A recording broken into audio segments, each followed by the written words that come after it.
Hey guys, Troy here. Wanted to share something with you I've been thinking about. Was recording some video stuff for the GuitarforHISGLORY.com membership, adding some stuff to Worship Guitar Bootcamp. Video on transposing and how I think about transposing, which I think could be helpful for some people. So adding that over there. But I got to thinking about something, and it's the fact that I am not a better guitar player now than I was, say, before I started playing worship guitar. And let me explain. 8 years ago, I would probably consider myself to be a better improviser. So the 8 year ago me was a better improviser than I am now when it comes to like playing blues, R&B, kind of coming up with cool riffs and things like that, or just kind of jamming to a band. Right now I know, like when we play the prison stuff, or when we start maybe just kind of goofing around at practice or something like that, I'm not better now. When I try to come up with stuff, I have like a canned kind of grab bag full of licks that I do remember, that are kind of like ingrained in me and I'll never forget, but it stops at that. And I know why, and it's not a bad thing. So the reason why I wanted to share this with you is because I think some of us struggle with the fact that the old us that loved insert genre of music here, so I loved blues, I loved R&B, I loved country, I loved metal, whatever it is, we have a hard time letting go of that once Jesus saves us and we start playing in church. And there's a part of us that wants to take some of that music and put it into worship music. And in my opinion, this might be harsh, so I'm sorry, but it does not work. Because most of those styles of music are about the artist. They're about the guy who plays blues that can kill it. The guy who plays metal and can shred all over and just melt faces. The guy who can play country licks that are so fast that no one even knows what he's doing, but it sounds incredible. Those things are very awesome sounding and technically astounding, I guess, as you would say. But they're about the artist. So I'm not going to name any names because I don't know these guys and their belief system, so I don't really want to put them out there. I'm not going to be that pretentious. But what I want to say is, worship music is not about you. It's not about me. It's about Jesus. So we have to kill that desire to serve ourselves and understand that although music, the guitar specifically, can be very self-serving. We picked it up because we wanted to sound awesome and we wanted to be cool or whatever the case may be. But when you start playing worship, it's not about you. When you become a Christian, it's no longer about you. It's about the King of Kings and what He's done for you on the cross, and now what He calls you to do as His child and as His follower. So we have to remember again that as we move through this journey of becoming a worship guitar player and proficient in the worship genre, that you need to leave that desire again to serve yourself and to be the best guitar player and to play this awesome solo lick where it doesn't belong because you think it sounds cool.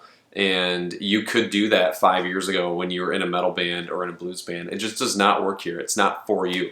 So I have some advice for you if any of this is making sense. If you're mad at me by now, I understand. But if it's making sense to you and you want to be true to what's actually happening as like a heart condition, saying that I was previously self-serving, the guitar is a very selfish instrument to me, and now I'm struggling to fully give myself over to the Lord as it relates to my guitar playing and how I'm serving the worship team. If you struggle with that and you're being honest with yourself, here's my advice for you. You need to do what you did when you picked up guitar however many years ago. Dive head first into worship music. When I picked up the guitar, I dove head first into Metallica. That was just what it was. And then years later, I dove head first into Stevie Ray Vaughan and was just completely obsessed with Stevie Ray and everything Stevie Ray. And then later on, it was another artist, or insert the person here, or band, or whatever.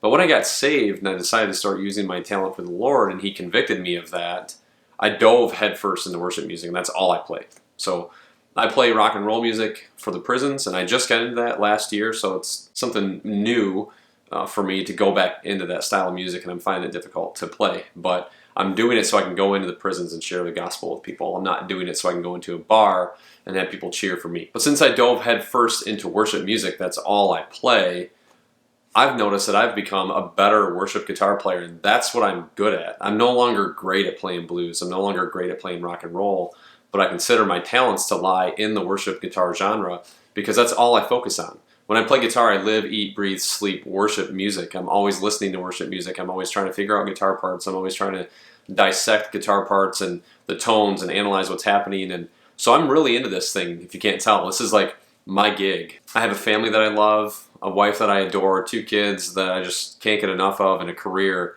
And then I have this, and church. You know, this is my thing. And I have really dedicated to myself to becoming the best worship guitar player that I can be. Not the best guitar player that I can be, because I don't practice, you know, scales and modes, and I don't learn how to play this crazy harmonic minor scale over this really weird progression that I made up. Now, I listen to Snarky Puppy sometimes because there's no words in Snarky Puppy, and it doesn't like pull on my heart like listening to Stevie Ray Vaughan would, or maybe like a John Mayer tune, or like a Philip Sayce tune, where like the things they're singing about aren't really what I want to be singing anymore. That's just a conviction that I have personally, is that I have a weakness toward that stuff still. I have a bent toward that. If I get too close to it, then my heart is drawn from the Lord, and I don't want that to happen. I'm prone to wander, as the song says. But I really just focus on worship guitar. So I'm not going to go to a bar and sit in with a bunch of guys and be the best guy there anymore. I'm not going to be able to play the improvisational stuff that I used to. But I can tell you what, I am infinitely better at playing this style of music than I was 7 years ago. And I didn't even know how to use a delay pedal with BPM settings and reverb and stuff like that. And now I feel like I really have a handle on it, and I'm able to produce the sounds that I want that match the songs in the record, because that's really what I'm trying to do, is kind of capture that essence. And I'm going to tell you why I do that. So there's also a bunch of controversy about, you know, should you sound like this? Should you sound like that? Should you copy that tone? Should you make your own tone? Should you be you? Should you be them? Blah, blah, blah, blah, blah. It's like the endless argument, I swear. But here's the deal. Here's how I feel my position firmly stands here. All right, so as it relates to the should you sound like this guy, should you copy this guy, should you copy those tones, here's my position on that. I'm first going to say that it's complicated, number one. I'll say first that everything that I'm about to say needs to be filtered through the lens of, is your worship team glorifying Jesus? Is your worship leader just sold out to glorify the Lord, and everything he or she does is to bring glory to him and to save people, not to serve him or herself? And also, is what the team doing, is it biblical? So keep in mind, as I say these things, we're always going to filter them through those two things. So if the goal of your worship team is to sound like the record, and your worship leader says, hey, we are going to play "Oh Come to the Altar" by Elevation Worship this weekend, and we want to try to do it as close to the record as possible. Or there's just a theme that every time your worship leader brings you a list of songs that their expectation is that you are going to try to sound like the record, then you have a responsibility to do that as a servant of the leader that God has put in place at that church. Your desires and the way that you want things to be done, as far as I want to play this lick and I want to do that because it makes me feel good, or I want to do that because that's my rock and roll guy coming out, or whatever, you got to kill that stuff, man. It has no place in the church. If your worship leader, again, is glorifying Jesus, wants to see people be saved, and is operating biblically, then again, you have a responsibility to him to serve him or her in the way that they're asking. One of the other big pieces of this is the bass player, the drummer, the other guitar player, the other singers in the worship team, and then the congregation. If they're listening to these songs, they're expecting to hear certain parts. If they don't hear those parts, it might be distracting, which might cause them to worship maybe with some inhibitions, or they'll be a bit distracted, or maybe even judgmental in a way. So if you are attempting to create a really, really positive and distraction-free worship experience, then hold tight to the record if that's what your worship leader wants you to do. The other piece of this is it's really, really fun to learn these parts, because you can learn not just the part, but like why they're being played. How does this work? Wow, that's really neat. I can't believe he did this, or that sound is really cool. I can't believe that works here. I would have never thought of that. So it's about kind of getting out of your own way in that regard and saying, wow, you know what? I'm just going to swallow my pride and realize that I didn't write this song. I didn't write this part. God didn't lay it on my heart to write the instrumentation to this song. He laid it on someone else's heart. So you can humble yourself and go and learn that part, and you'll probably learn a thing or two, which is never a bad thing. And last, I just want to remind you again, if you can't play these parts simply because your skill level is not there, then just keep practicing. All of us started as a beginner in the worship guitar thing. Nobody had it going on the first time they picked up the guitar, so just continue to practice. If your desire is to serve your worship team, then just keep practicing. So I'm not harping on you if you can't play the part. I'm harping on you if your worship leader's expectation is that you do, and you choose not to simply because you're serving yourself. So if you've made it this far, thanks for watching. Again, I'm not trying to be harsh. I'm not trying to be forceful about my opinion. I'm just trying to share with you kind of the things I've seen over the years and kind of where I think we belong as worship guitarists. I have a blog about this called For Years It Was About Me. It's on the GuitarforHISGLORY.com website if you want to check that out. There's a little bit of this in there as well. Hopefully you guys can tell by now kind of where my heart is. And my heart's for Jesus. Jesus saved me when I was 27 years old. I lived a long time without him. And my life is infinitely better with him. And my eternal destiny cannot be compared to where I was headed prior to him saving me. So I'm sold out for him when it comes to guitar playing in my life.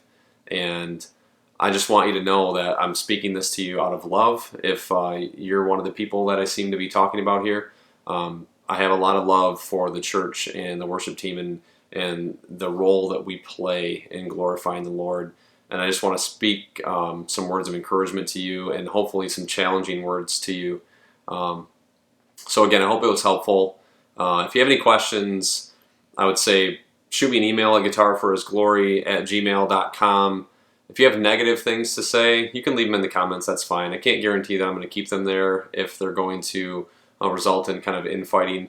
If you have things you want to talk to me specifically about and you want to challenge me back, I'd certainly be open to a conversation about kind of where you feel and where you stand on this issue as well. So guys, until next time for the next Real Talk video, we'll see you.